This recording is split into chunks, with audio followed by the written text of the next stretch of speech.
1957, a polícia de Plainfield, Wisconsin, chegou à fazenda de Ed Gein, suspeito de assaltar uma loja de ferragens local e desaparecer com a proprietária, Bernice Orden. Gein foi o último cliente da loja de ferragens e foi visto vagando pelas instalações. A casa desolada de Gein era uma representação do caos. Lá dentro, lixo podre cobria o chão e os balcões. Era quase impossível andar pelos quartos. O cheiro de sujeira e decomposição era avassalador. Enquanto o xerife local inspecionava o galpão com sua lanterna, ele sentiu algo roçar na jaqueta. Quando olhou para cima para ver o que era, encontrou uma carcaça grande pendurada de cabeça para baixo nas vigas. A carcaça havia sido decapitada, aberta e estripada. Uma visão feia, com certeza, mas familiar durante a temporada de caça aos cervos. Demorou alguns momentos para afundar, mas logo o xerife percebeu que não era um cervo, era o corpo sem cabeça de uma mulher. Bernice Orden, a mãe de 50 anos de seu parceiro de trabalho Franco Orden, foi encontrada. Enquanto os policiais chocados vasculhavam os escombros da existência de Ed Gein, eles perceberam que as horríveis descobertas não terminavam no corpo da senhora Orden. Eles tropeçaram em uma fazenda da morte. Uma tigela de aparência engraçada era o topo de um crânio humano. Os abajures e a cesta de lixo foram feitos de pele humana. Uma lista de achados macabros começou a tomar forma. Encontraram uma poltrona feita de pele humana, órgãos genitais femininos mantidos em uma caixa de sapatos, um cinto feito de mamilos, uma cabeça humana, 4 narizes e um coração.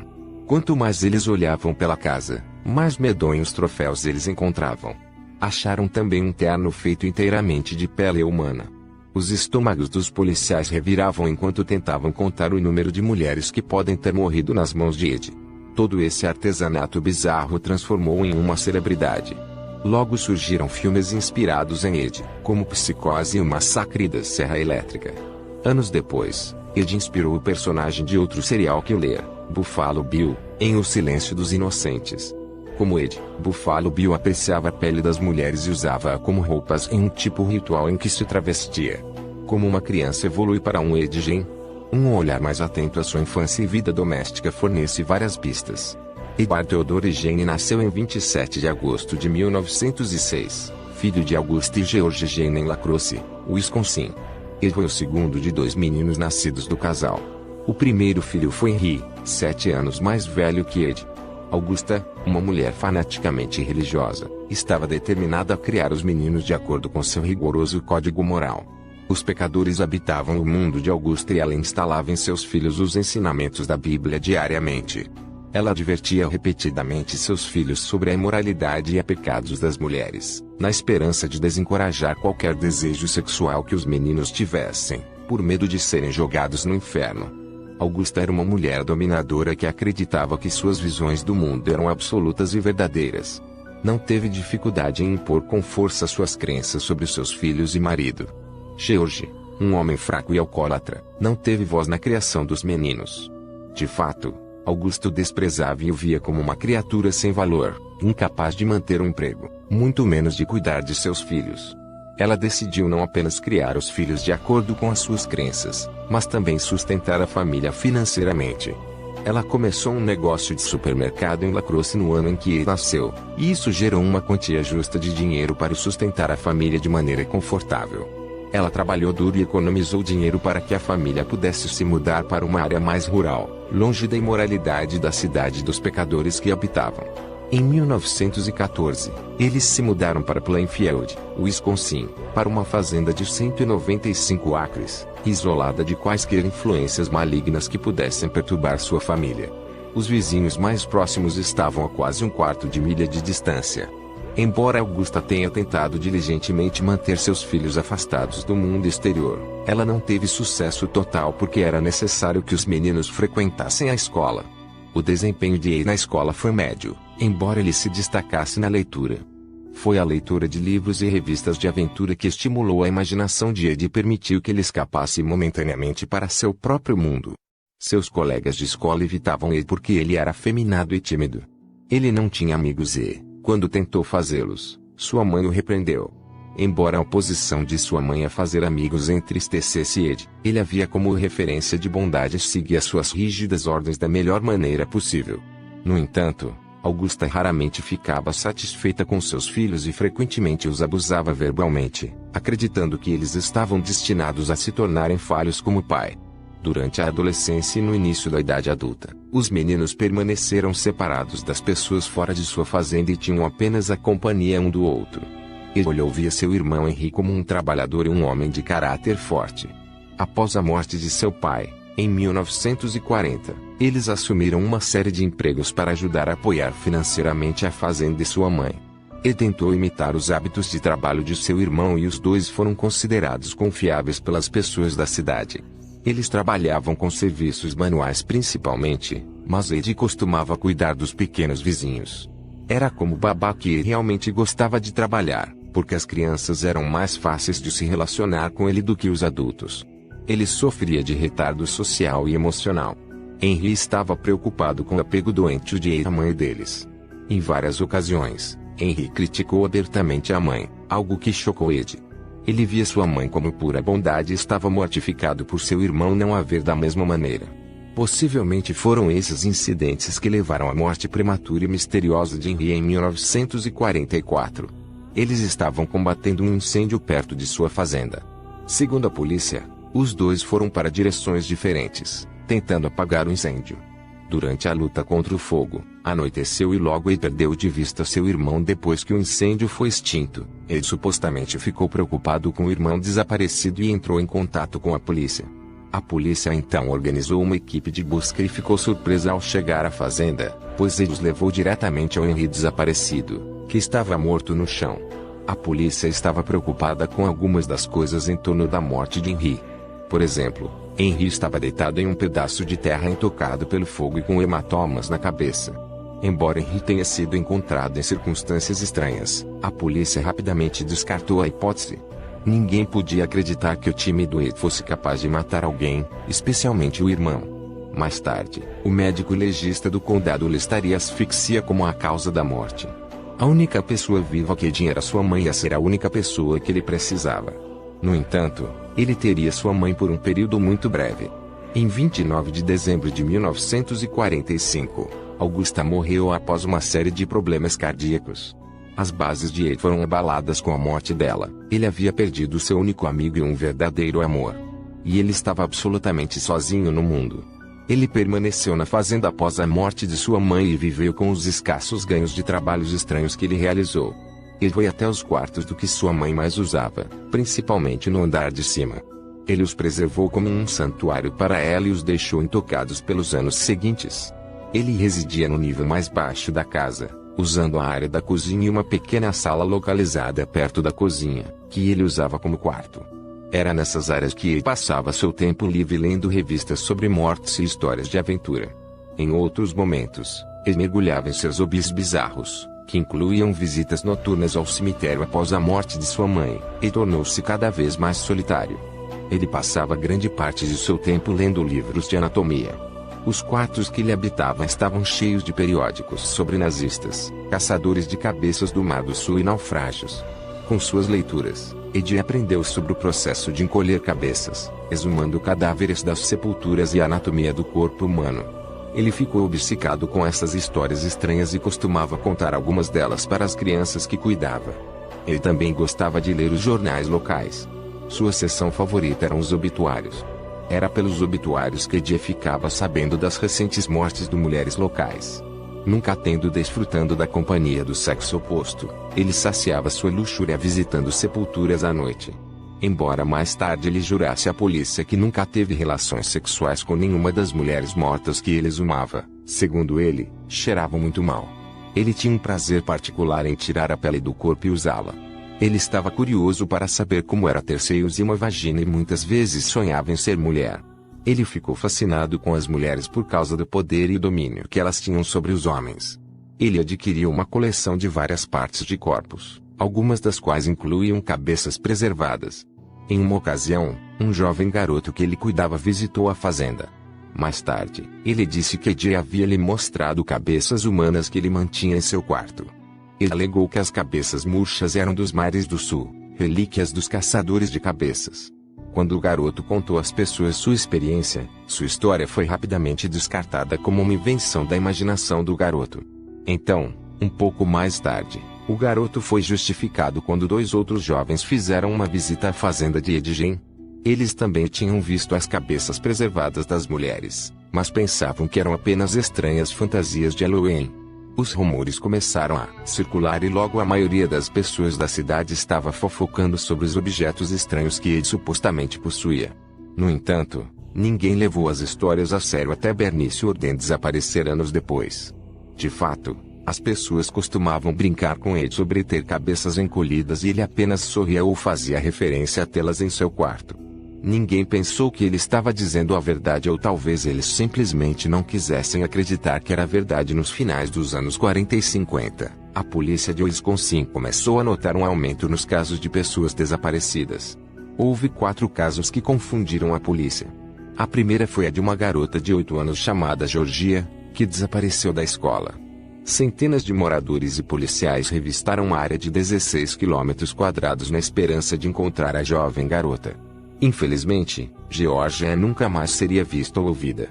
Não havia bons suspeitos e as únicas evidências que a polícia teve que encontrar foram marcas de pneus encontradas perto do local onde Georgia foi vista pela última vez. As marcas de pneus eram as de um Ford. O caso permaneceu sem solução e só seria aberto anos depois, quando Edgen foi condenado por assassinato. Outra garota desapareceu 6 anos depois. Evelyn, de 15 anos, estava de babá na época em que desapareceu. O pai de Evelyn tentou repetidamente ligar para a garota na casa onde ela estava de babá e não houve resposta. Preocupado, o pai da menina imediatamente dirigiu para onde ela estava. Ninguém atendeu à porta. Quando espiou pela janela, viu um dos sapatos da filha e um par de óculos no chão. Ele tentou entrar na casa, mas todas as portas e janelas estavam trancadas, exceto por uma, a janela do porão dos fundos. Foi nessa janela onde ele descobriu manchas de sangue. Petrificado, ele entrou na casa e descobriu sinais de luta. Imediatamente ele entrou em contato com a polícia. Quando a polícia chegou à casa, eles encontraram mais evidências de uma luta, incluindo manchas de sangue na grama que se afastava da casa, uma impressão sangrenta em uma casa vizinha, pegadas e outro sapato da garota no chão do porão. Uma pesquisa regional foi realizada, mas Eveline não estava em lugar algum. Poucos dias depois, a polícia descobriu algumas roupas ensanguentadas que pertenciam a Eveline, perto de uma rodovia nos arredores de La Crosse. O pior era imaginado. Em 1952, 2 homens pararam para tomar uma bebida em um bar em Plainfield, Wisconsin, antes de sair para caçar veados. Passaram várias horas no bar antes de sair. Os 2 homens e seu carro nunca mais seriam vistos. Uma pesquisa maciça foi realizada, mas não havia vestígios deles. Eles simplesmente desapareceram. No inverno de 1954, a dona da taberna de Plainfield, chamada Mary Hogan, desapareceu misteriosamente de seu local de trabalho. A polícia suspeitou de crime quando descobriu sangue no chão da taverna que seguia para o estacionamento. A polícia também descobriu um cartucho de bala vazio no chão. A polícia só podia especular sobre o que poderia ter acontecido com Mary, porque não encontraram corpos e havia pouca evidência útil. O único outro vínculo comum entre esses casos foi que todos os desaparecimentos ocorreram ao redor da cidade. Em 1957, após a descoberta do cadáver decapitado de Bernice Orden no galpão de Ed e sua cabeça e outros artefatos horríveis na casa, a polícia iniciou uma busca exaustiva pelas partes restantes da fazenda e terras vizinhas. Eles acreditavam que Ed poderia estar envolvido em mais assassinatos e que os corpos poderiam ser enterrados em sua terra, possivelmente os de Georgia, Eveline e Mary. Enquanto as escavações começaram na fazenda, ele estava sendo entrevistado na prisão por investigadores. A princípio não admitiu nenhum dos assassinatos. No entanto, depois de mais de um dia de silêncio, ele começou a contar a horrível história de como ele matou e onde ele adquiriu as partes do corpo encontradas em sua casa. Ele teve dificuldade em se lembrar de todos os detalhes, porque alegou que ele estava atordoado no momento que antecedeu e durante o assassinato. No entanto, ele se lembrou de arrastar o corpo de Bernice para o carro, pegando a caixa registradora da loja e os levando de volta para sua casa. Ele não se lembrava de dar um tiro na cabeça dela com uma arma de calibre 22, que os relatórios de autópsia mais tarde listaria como a causa da morte. Quando perguntado de onde vieram as outras partes do corpo descobertas em sua casa, ele disse que as havia roubado das sepulturas locais. Ed insistiu que não havia matado nenhuma das pessoas cujos restos foram encontrados em sua casa, com exceção de Bernice Orden. No entanto, após dias de intenso interrogatório, ele finalmente admitiu o assassinato de Maria Hogan. Mais uma vez, ele alegou que estava atordoado no momento do assassinato e não conseguia se lembrar de detalhes exatos do que realmente aconteceu. A única lembrança que ele tinha era que ele acidentalmente atirou nela. Ele não mostrou sinais de remorso ou emoção durante as muitas horas de interrogatório. Quando ele falou sobre os assassinatos e suas aventuras do furto dos corpos, ele falava com muita naturalidade e até com alegria às vezes. Ele não tinha noção da enormidade de seus crimes. A sanidade de Jane estava em questão e foi sugerido que, durante o julgamento, ele se declarasse inocente, por motivo de insanidade. Ele passou por uma bateria de testes psicológicos, que mais tarde concluíram que ele estava realmente comprometido emocionalmente. Psicólogos e psiquiatras que o entrevistaram afirmaram que ele era esquizofrênico e que tinha psicopata sexual, atualmente chamadas de parafilias, não o transtorno de personalidade antissocial. Sua condição foi atribuída ao relacionamento doente e o que ele mantinha com sua mãe e sua educação. Ele aparentemente sofria de sentimentos conflitantes sobre as mulheres, entre sua atração sexual natural por elas e os julgamentos não naturais que sua mãe havia introjetado nele. Esse sentimento de amor e ódio em relação às mulheres tornou-se exagerado e acabou evoluindo para uma psicose total. Enquanto ele passava por novos interrogatórios e testes psicológicos, os investigadores continuaram a vasculhar a terra ao redor de sua fazenda. A polícia descobriu dentro da casa de Ed os restos de 10 mulheres. Embora ele jurasse que as restantes partes do corpo de 8 mulheres eram retiradas de cemitérios locais, a polícia era cética. Eles acreditavam que era altamente possível que os restos tivessem vindo de mulheres que Ed pode ter assassinado. A única maneira de a polícia determinar se os restos vieram dos cadáveres das mulheres foi examinar os túmulos que Ed alegou ter roubado. Depois de muita controvérsia sobre a moralidade de exumar os corpos, a polícia finalmente foi autorizada a desenterrar os túmulos das mulheres que ele alegou ter profanado. Todos os caixões mostraram sinais claros de adulteração. Na maioria dos casos, os corpos ou partes dos corpos estavam ausentes. Haveria outra descoberta nas terras de Ed que levantaria novamente a questão de saber se ele de fato matou uma terceira pessoa. A polícia desenterrou restos esqueléticos humanos na fazenda Gen. Os restos foram levados imediatamente para um laboratório criminal e examinados. Os testes mostraram que o corpo não era o de um homem, mas de uma mulher grande e de meia idade, outra lembrança do cemitério. Por mais que tentasse, a polícia não poderia implicar Ed nos casos das pessoas desaparecidas anos antes na cidade. Os únicos assassinatos pelos quais Ed poderia ser responsabilizado foram Bernice Orden e Maria Hogan. Quando os investigadores revelaram os fatos sobre o que foi encontrado na fazenda de Ed Gen, as notícias se espalharam rapidamente. Repórteres de todo o mundo reuniram-se na pequena cidade de Plainfield, Wisconsin. A cidade ficou conhecida em todo o mundo e Ed Gen alcançou status de celebridade. As pessoas ficaram com repulsa, mas ao mesmo tempo atraídas pelas atrocidades que ocorreram na fazenda de Ed Gen. Psicólogos de todo o mundo tentaram descobrir o que causou o comportamento de Ed. Nos anos 50, ele ganhou notoriedade como um dos casos mais famosos documentados, envolvendo uma combinação de necrofilia, travestismo e fetichismo. Até as crianças que conheciam as façanhas de Ed começaram a cantar músicas sobre ele e a fazer piadas. De volta a Plainfield, os moradores sofreram o ataque de repórteres que interromperam sua vida cotidiana bombardeando-os com perguntas sobre Ed. No entanto, muitos deles acabaram se envolvendo na mania em torno dele e contribuíram com as informações que tinham. Plainfield era agora conhecido no mundo como o lar do infame Ed Gen. A maioria dos moradores que o conheciam tinham apenas boas coisas a dizer sobre ele, exceto que ele era um pouco estranho, tinha um sorriso peculiar e um estranho senso de humor. Eles nunca suspeitaram que ele fosse capaz de cometer crimes tão horríveis. A verdade era difícil aceitar. O homenzinho tímido e quieto que a cidade achava que conhecia era, de fato, um assassino que também violava os túmulos de amigos e parentes. Depois que Jane passou um período de 30 dias em uma instituição mental e foi avaliado como mentalmente incompetente, ele não pôde mais ser julgado por assassinato em primeiro grau. O povo de Plainfield imediatamente expressou sua raiva por ele não ser julgado pela morte de Bernice Orden. No entanto, havia pouco que a comunidade pudesse fazer para influenciar a decisão do tribunal. Ed foi internado no hospital psiquiátrico. Logo depois sua fazenda foi leiloada junto com alguns de seus outros pertences. Milhares de curiosos vieram até a pequena cidade para ver quais bens seriam leiloados. Algumas das coisas a serem leiloadas foram seu carro, móveis e instrumentos musicais.